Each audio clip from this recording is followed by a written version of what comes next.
Hello, Patriots! This is Living with Liberty, your source for common sense and truth. Bringing you insight from outside the mainstream, I am your host, Ryan.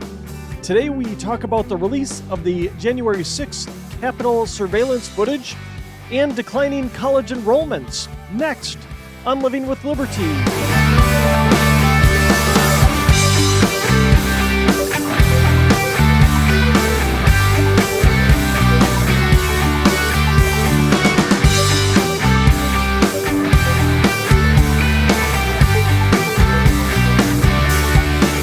What is the Uniparty afraid of? What are they trying to hide? The response of Permanent Washington to the release of the uncut footage from the Capitol on the during the January 6th riot really should raise suspicions of just how much our government, and that's Republicans and Democrats alike, as well as the news media, lie to us. Now, I'll say this before we dive in. I've been pleasantly surprised by Kevin McCarthy thus far as Speaker of the House. I had chalked him up as another swamp creature. I think the House Freedom Caucus viewed him as much as the same. But he was the one that released the footage, first to Tucker Carlson, and now he's wanting to release it just to the general public.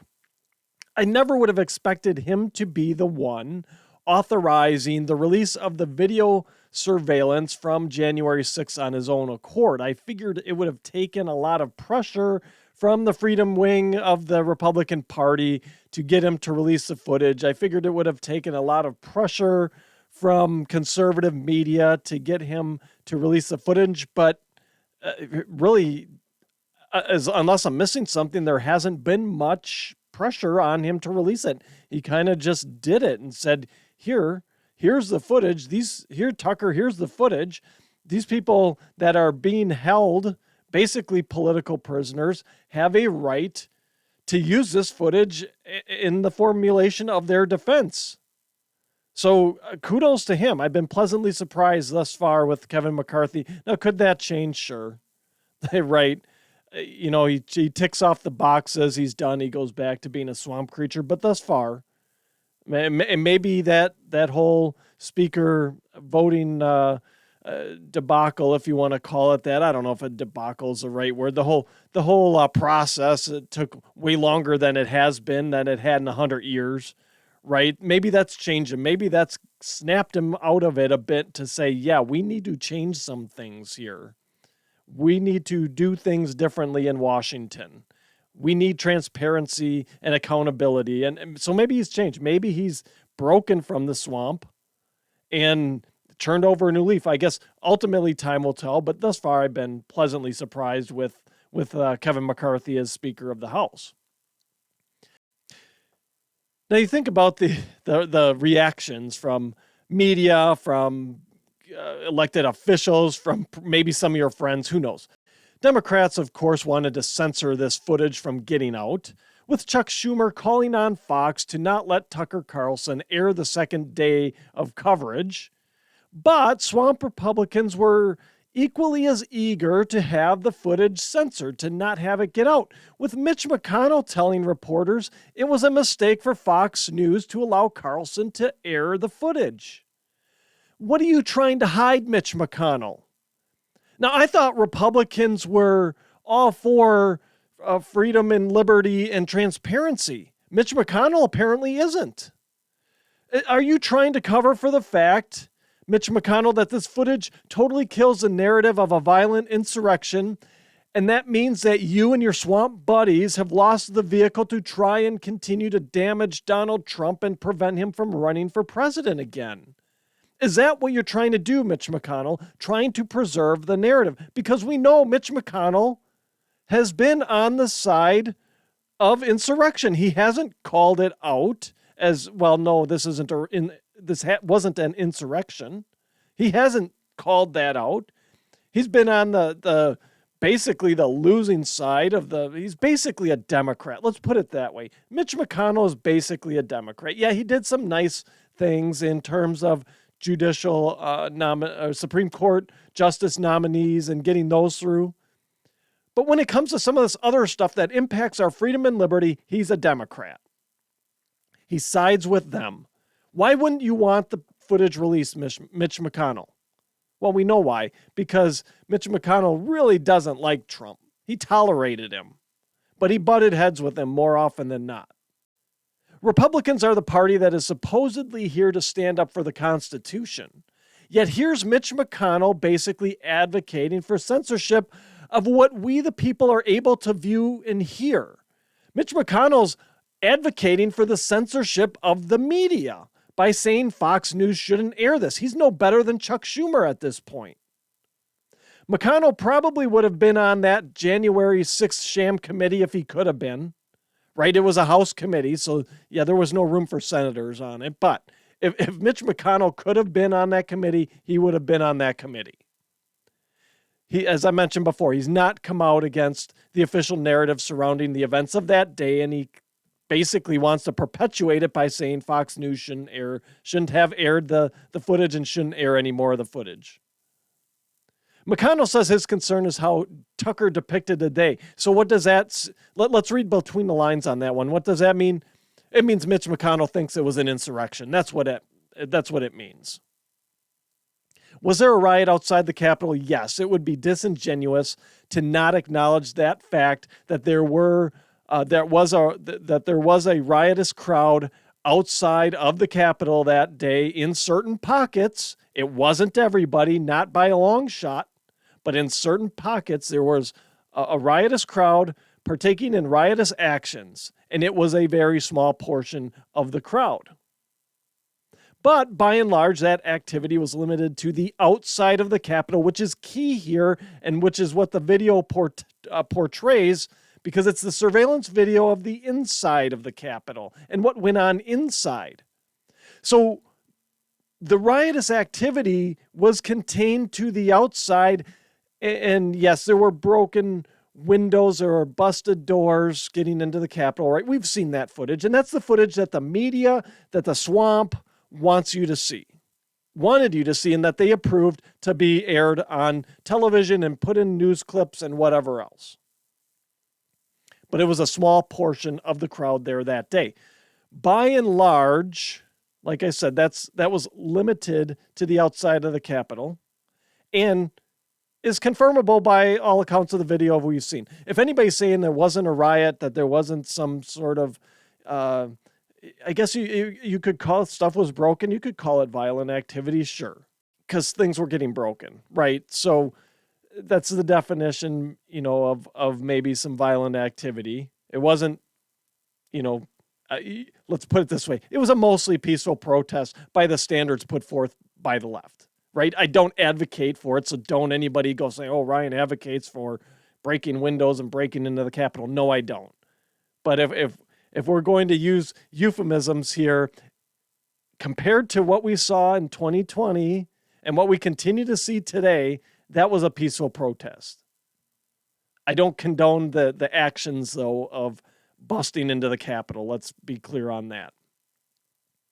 And you can't deny that it happened. We have video evidence, all right? So if anybody's denying that there was at least a riot, then they're not being... They're being intellectually dishonest. It was a riot. Now, even when the sham committee and the media sycophants tried to depict it as a violent insurrection, right, as they went through this process, the committee, the news media, everybody else, they only showed, or I should say the majority of the video they showed was from the outside. The crowd pushing the fence over, the windows outside the Capitol getting broken, the doors being broken into. They never showed any video footage from the inside of the Capitol. I take that back. They did show some video footage from inside, people milling about. But what didn't you see in that video? You didn't see anything inside the Capitol getting trashed. Nobody was breaking things inside the Capitol once they were inside. Now, even in the videos that the narrative writers allowed us to see, people were well behaved, dare I say, as if they were on a tour of the Capitol. Now, yes, I know there were allegations of Nancy Pelosi's laptop being stolen, and it's still, I to this day, I couldn't find anything on whether it was recovered or if it was even her laptop, because there were reports that it was actually a common laptop that really didn't have anything on it. So who knows? At this point, Nancy Pelosi, as far as I'm concerned, her laptop is part of the narrative that somebody got a hold of Nancy Pelosi's laptop during this insurrection and now has all these state secrets or whatever was on it. Who knows? It was probably, a bunch of saved websites to wine delivery service. Who knows? So I'm not saying, with that there weren't shenanigans that went on inside the Capitol. There clearly were. Right, there was whatever the laptop contents were, there was a laptop that was allegedly stolen. Right, there might have been some other things, people having stuff moved on their desks. Who knows? But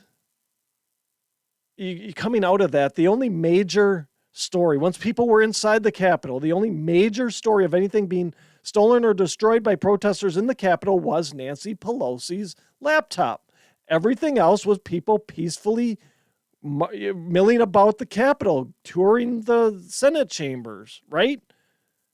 Again, I'm not saying that this was right, because everybody that entered the Capitol that day was in the wrong. It was the day we were verifying Electoral College counts, right? So that means the Capitol was closed. It was off limits. These people should probably at most have trespassing charges, unless they were breaking the windows and breaking the doors down.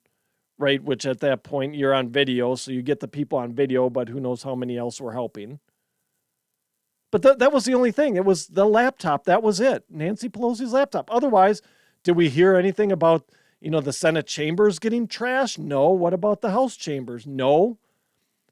Representatives' offices, which I think are in a different wing anyway. You tried to get AOC, tried to say that they were marching down there, but that's a whole other wing. And I don't think with the security measures that were in place, people got that far. Maybe they did. I don't know. That whole story is murky and I think has been debunked already many times over. So I'm not going to go into it here, but what did we see? We didn't see riotous activity inside the Capitol. We saw people being respectful, as if they were touring their house, which it is our house. It is the house of the Capitol is our house. And what else did the footage show? Well, that other footage that was on Tucker's show depicted what looked like a tour of the Capitol led by the Capitol Police. How else can we put it?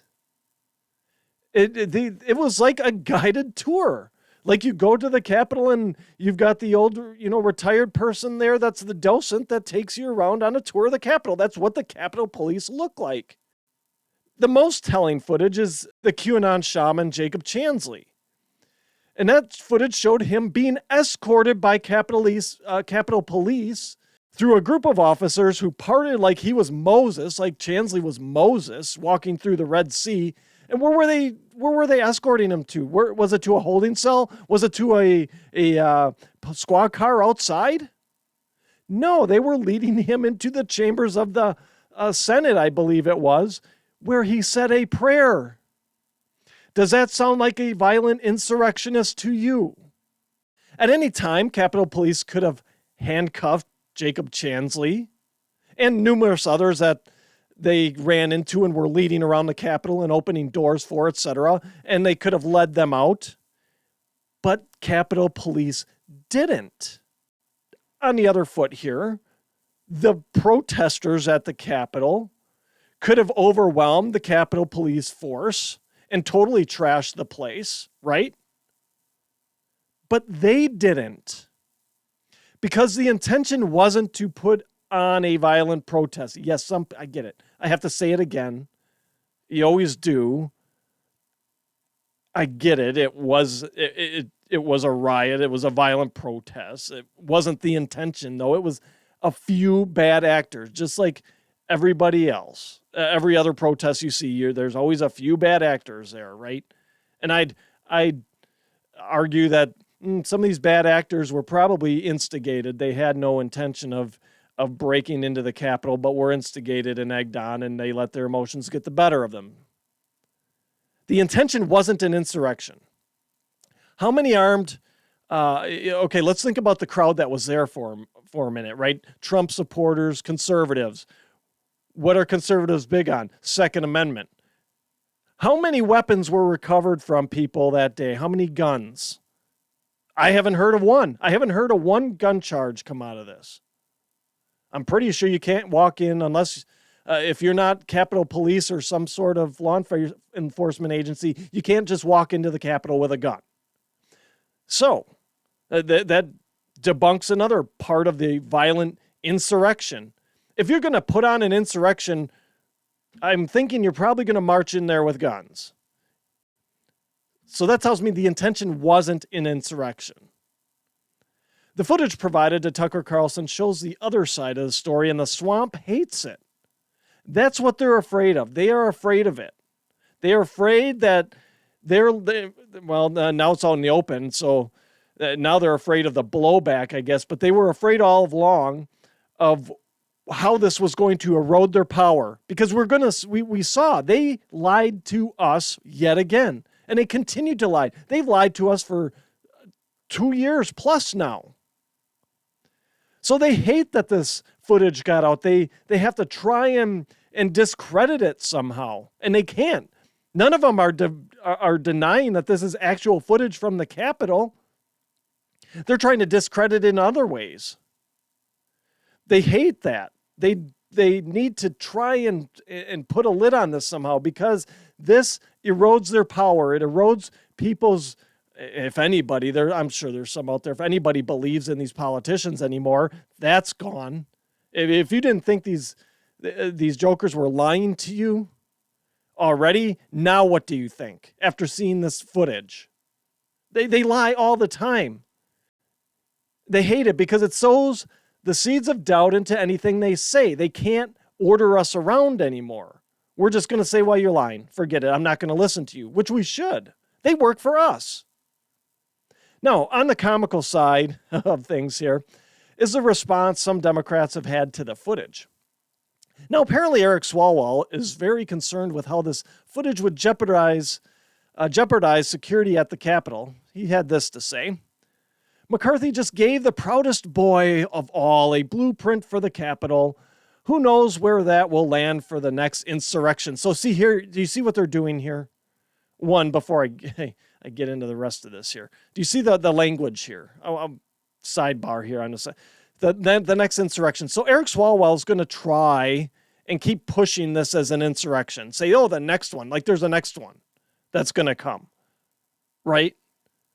So did you notice that there, we're going to put this footage out there, and then, we've got all the blueprints basically out there for the next group of tourists that wants to wander into the Capitol for an insurrection. So here's the funny part about this. Chinese spies sleeping in your bed. That's good. Yeah. Don't pay attention to that. But releasing video evidence that refutes a years-long narrative, that's bad. That jeopardizes security. It makes Eric Swalwell sad. Swalwell wasn't concerned about security during the bang, bang, fang, fang years, but now he's worried about security at the Capitol because the footage was basically of people wandering around the Capitol on tour.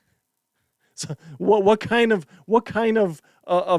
security threat is that? And you look at the footage, right? How are you going to piece it together? It's footage of common areas people can go. So what security is jeopardized there?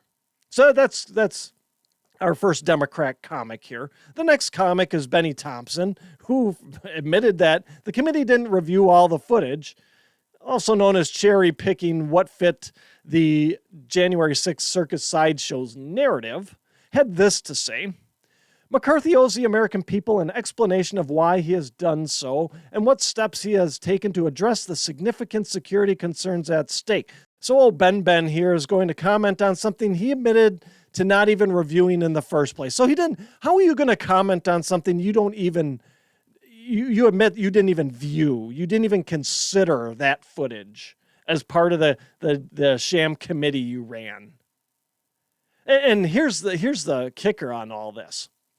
So these clowns are saying it jeopardizes security, but that footage that was aired on Tucker Carlson's show was reviewed by a security team in conjunction with Tucker's producers. So there was a security measure that this footage had to go through before it was even released to be put on Carlson's show. If there was anything in the footage that was of a security concern, it would not have made it onto Tucker's show, period. This is going to be the next narrative they will try to push anyway, though, that this footage somehow compromises security at the Capitol, that McCarthy blasting this out, to making it available to the public, to those that are being held in the DC gulag, that this footage somehow compromises the security at the Capitol. Any footage that's released here on out, any footage that was released, any footage that will be released is going to be reviewed by the Capitol security team before being given to the public. McCarthy's already said that. They're already going through that process now. Kevin McCarthy said that this tape, before I release it to the general public, all of it, has to be reviewed by the security team. So this is going to be another dead-end narrative for the swamp, this whole idea of jeopardizing security. Now, moving on to the more maddening piece of this whole clown show, we have Merrick Garland attempting to perpetuate a dying narrative, just outright lying, right? We've got our top law enforcement official, and all he does is lie. Lie, lie, lie, all the time. I don't think the guy says anything truthful. So Merrick Garland had this to say. He said this: "So I don't want to comment on any particular reports. I think all Americans saw what happened on January 6th, and most of us saw it as it was happening. It was a violent attack on the fundamental tenet of democracy, that power is peacefully transferred from one administration to another. Over 100 officers were assaulted on that day," he added. 5 officers died. We have charged more than 1,000 people with their crimes on that day, and more than 500 have already been convicted. I think it's very clear what happened on January 6th. Now, he didn't want to comment, but Garland commented anyway, calling it a violent attack. And notice the change in wording here.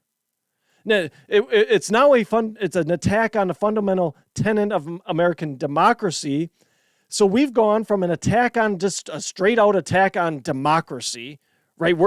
This whole thing was an attack on democracy at large, macro level democracy, or everything. It was just an attack on everything about our country, our democracy. So it's gone from that to an attack on a tenet of democracy. And that's the transfer of power, the peaceful transfer of power, right? So which is it? Was it an attack on macro level democracy? Was it an attack on peaceful transfer of power? I say it was neither. It was a protest that got out of hand. A riot turned into a riot, but hardly an attack. It's hardly even an attack on our democracy. That's just an outright gaslighting is what that is. It is none of that.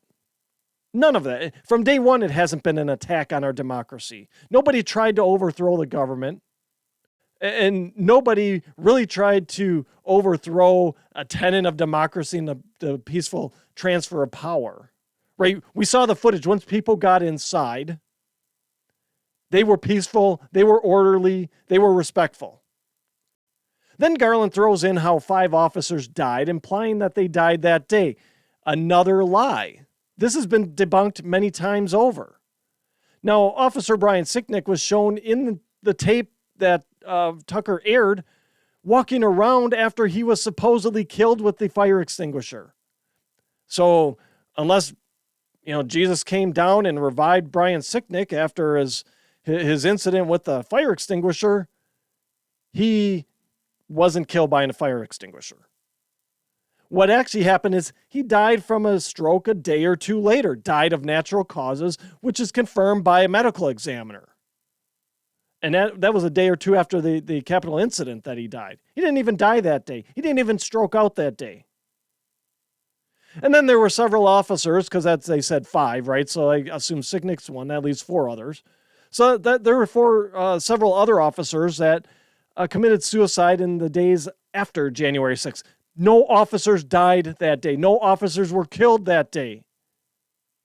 You can feel the desperation on the part of the swamp creatures trying to keep this narrative going, trying to keep the lies, trying to continue to gaslight you into believing what they're selling. And nobody's buying it anymore. So we think about all this. We think about the narrative. We think about what they're trying to tell us about January 6th and how it was an attack on democracy and the worst day since the Civil War, according to Biden anyway, so more hyperbole, right? The biggest insurrection since the Civil War, however he put it. He probably doesn't even know. And I don't care enough to know what he said to look it up at this point, word for word. It's to that effect. There was Civil War in there, and it was the worst attack on democracy since the Civil War there. I think I just came up with it off the top of my head. Sometimes my memory is pretty good. Anyway, so what's all the consternation around the release of this footage really about? Well, one, it totally destroys whatever's left of the violent insurrection narrative, but there's more. A lot of, you can point to it. They can't really use it to damage Trump anymore because the violent insurrection narrative died. I think all the yelling heads have gone through that piece of it, because that's really what it is. Everything in DC is political. So how can we kill, Trump's chances at running again? Violent insurrection. Well, this tape now kills that narrative.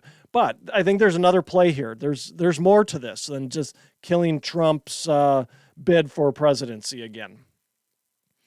I think it shows this, and it shows that our government, our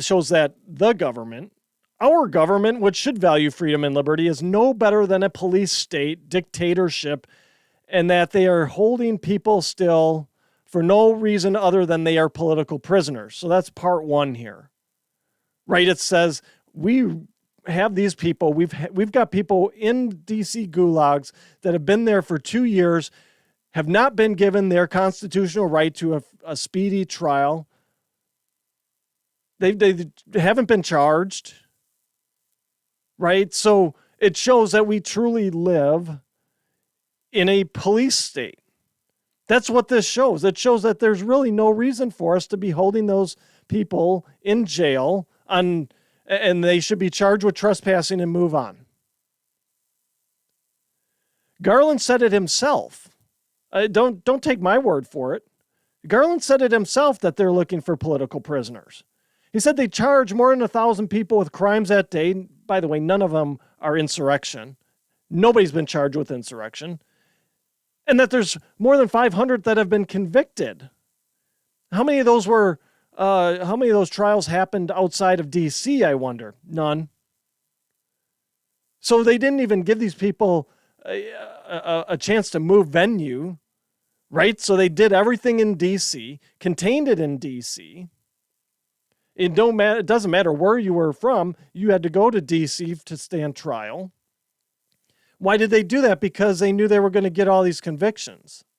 This is guilty until proven innocent. Nobody was going to be proven innocent in this, in whatever crime they cooked up, unless it was egregiously overcharged, which is why they didn't charge anybody with insurrection, because that would be a gross overstatement of a person's crime. Like I said, most of these people should have trespassing charges and be moved on their way. Ones that broke stuff, broke the windows, busted the doors, whatever in the Capitol, should be charged with a little higher misdemeanor probably for damage to property. Who knows? It's a federal building, so it'd probably be a felony, but whatever. It's still not an insurrection. It's still no reason that people should be held in DC jails 2 years after the fact. This video evidence puts further convictions in serious jeopardy. That's the other play here. Because notice, there's been 1,000 people charged. They've charged 1,000 people. 500 have been convicted. That means there's 500 others there awaiting trial. So they can't keep their political prisoners locked up anymore, because this video evidence puts those convictions of whatever they're charged with, anything above trespassing, in serious jeopardy. And this video could potentially be a gateway to getting some of the convictions already in place overturned, so that you could go back and appeal it on the basis of this new evidence. Evidence that should have been provided to the people arrested in the first place. The government was hiding evidence. They gave them, they showed the videos they wanted to show, and that was it. They knew they had all this evidence of probably some of those people standing trial peacefully inside the Capitol. They don't have them, on video breaking things or whatever. They have them peacefully walking through the Capitol. So this video evidence could be a gateway to getting some of those convictions overturned or reopening those cases at the very least, with new evidence being presented. This presents a real problem for the Marxists running our bureaucracy. If they can't get any more convictions, and if we have convictions being overturned because of this new evidence, then that puts a real damper on their ability to further the police state. It further puts a damper on their ability to intimidate us through the justice system. That is why you have the calls for censorship. That is why you have the calls for how detrimental this release of the footage is to the security of the Capitol. That's why you have them scrambling to try and put some sort of spin on this to make it go away, to make it seem like, well, this is just Tucker Carlson was lying. This is all lies. He shouldn't have painted it in that light. What light is it supposed to be painted in? The picture's worth 1,000 words here. I can see that it's not a violent insurrection. I can see that these people were peaceful and respectful. The release of the footage erodes the power of the political class who have perpetuated this joke of an insurrection narrative for 2+ years now.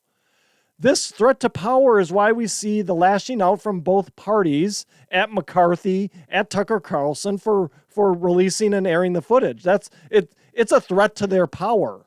It's a threat to them keeping Donald Trump from running for president again. That is why we see this. It's a threat to the Marxist ability to use the justice system to intimidate the people to get into getting them to go along with the program that the communists want to implement here.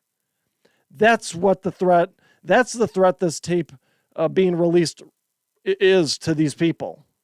This is all about political power. And this tape shows that these people have been lying, and it erodes their power, and it erodes any trust anybody has left in them. All right, finishing up for today. More and more American students are skipping college, and of course this has started the hand-wringing and gnashing of teeth from the indoctrinators. Now this I'll read a quote here. It's from an AP piece titled, "Jaded with Education, More Americans Are Skipping College" by Colin Brinkley. He writes this: "What first looked like a pandemic blip has turned into a crisis. Nationwide undergraduate college enrollment dropped 8% from 2019 to 2022, with declines even after returning to in-person classes. And this is according to data from the National Student Clearinghouse.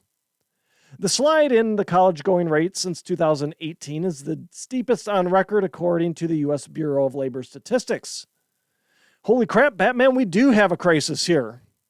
How can ideologues posing as college professors indoctrinate kids if they aren't going to the indoctrination facilities that are posing as post-secondary educational institutions?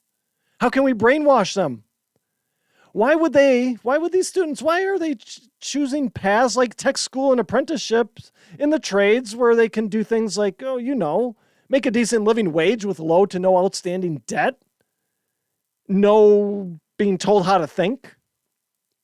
How will they ever be happy if they are doing meaningful, in-demand work instead of bitching and whining about how they paid $100,000 for a degree in ant spider intersectionality studies that has no redeemable value, and they end up protesting about how they should be paid $15 an hour for flipping burgers? How can anybody be happy not doing that stuff?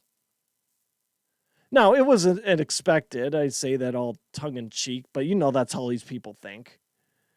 It was expected that enrollments would bounce back after the pandemic as in-person classes started again, but they haven't.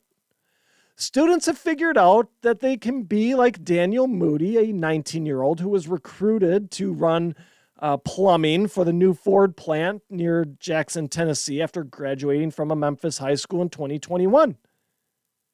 Daniel Moody now is earning $24 an hour running plumbing. 2 years? I had to look. 2 years after graduating high school, he's making $24 an hour. And Daniel Moody is glad he's passed on college. So he got an apprenticeship, right? He got paid to learn how to do something. These students are figuring out they can go to trade schools or start an apprenticeship that pays them a decent living wage while learning a skilled trade. And learning something, quite honestly, that's in demand. Welding, pipe fitting, running plumbing, HVAC, you name it, mechanic, whatever. The kids are going to these apprenticeships, to trade schools, and learning this stuff, leaving them with either earning, because an apprenticeship, you get paid for that. You do not have to pay into the apprenticeship program, or to a tech school where it's infinitely cheaper to get an education, a 2-year degree in a technical field, right, or a skilled trade. So more importantly, students are going this route. They're going this route instead of spinning their wheels and racking up debt in college. And what they're learning is that they're learning an in-demand skill that will allow them to support themselves and their potential families in the future and not have to protest because they're flipping burgers for $10.50 an hour, and they should be getting $15 an hour to flip a burger. They're actually doing something with their life, right? They're actually out there being productive in society. I'm not saying the burger flippers aren't, but what's more skill and what's worth more pay? Someone flipping a burger, or someone that can come out to your house, fix your air conditioning, your heating, install a toilet, rerun your plumbing. What's more valuable to society, right? Just saying. Students are going this route honestly, they're learning more than they ever would in college anyway. They're learning a skill. So not only are they learning that skill, they're learning how to deal with people. They're learning customer service skills. They're learning people skills, because you think about that service tech that comes up to your house to fix your furnace. He's got to interact with you, or she, could be a she too. I'm sure some of the ladies are going into fields like that as well, which is awesome. They come up to your house and they got to learn how to interact with you. So they're learning how to deal with people. They're learning things like cash flow, right? Because a lot of these, a number of people that go through the apprenticeships and through the trades might start their own business one day, but they start to learn, the cash flow aspect of things. They're learning the satisfaction that comes in from putting in a honest day's work and actually accomplishing something, not just, going out and protesting for that day and then going back to mom and dad's basement for a Hot Pocket. They actually can buy their own food, like good food, not just Hot Pockets. Now, this all causes major concern for the Marxists, because these people that go through the trades can think for themselves, right? They think for themselves. They didn't go through 4 years of college and be told what to think by some ideologue college professor. They see the world, they experience the world for themselves, they learn from the world for themselves. And the Marxists hate that. People that can think for themselves and actually have family supporting jobs don't have to rely on daddy government to support them. They're not the ones out there calling for the government to give them money to redistribute wealth. They're out there trying to create their own wealth. Yes, in most cases, college graduates do make more over the course of their careers than a high school graduate. That's true. It depends, though, on the degree you're going for, right? And if you go to one of these training programs, I mean, if I'm going for basket weaving, am I really going to end up making more than a plumber? No, I'm not. A lot of people that go for art and acting don't make more than a plumber or a pipe fitter or a welder, or someone that learns a technical skill that can be applied or used in a manufacturing plant like CNC machining, etc. So yes, people that go to college in general make more than those that just have high school and that's it. But not everyone needs to go to college, nor should they go to college. Everybody doesn't need to go to college. I'd argue now that there's probably 25% of the people in college right now, if not more, that really shouldn't be in college. There's plenty of opportunity to make a great living in the trades, and in a number of cases, those in the trades actually do, like I said, make more than those with a college degree. A number of economists want to paint this as a dire situation, but I would disagree with that. We know most of the economists are on the side of the Marxists, right? It's another one of those institutions that's been corrupted by the left. Economists, they're political just like everybody else these days. They want to paint this as a dire situation. They're like, oh, well, our economy's going to tank because of it. I would disagree with that. Because what we'll have is a rebalancing of who should go to college and who should pursue other opportunities after college. And our economy will be better off for it. Before I go, don't forget to tune in live to Rucksack Radio on Tuesdays at 7 p.m. Central for Laughs and Liberty with Tom and me. You can catch us live on Riverside FM, Rumble, YouTube, or Twitch. We'd love to engage with you all in the chat, so tune in 7 p.m. Central, live, Laughs and Liberty. Friends, that's my show for today. Thank you for tuning in. Please check out my website, livingwithlibertypodcast.com. There you'll find links to my past shows, my original articles, as well as other resources to help arm you with knowledge in fighting off the prevailing narratives of the day. While on my website, shop my store, Living with Liberty Outfitters. Lastly, I'd be so grateful if you shared, subscribed, and left a positive review of the show, should your listening platform allow. Subscribing helps us move up the charts and helps more people find the truth.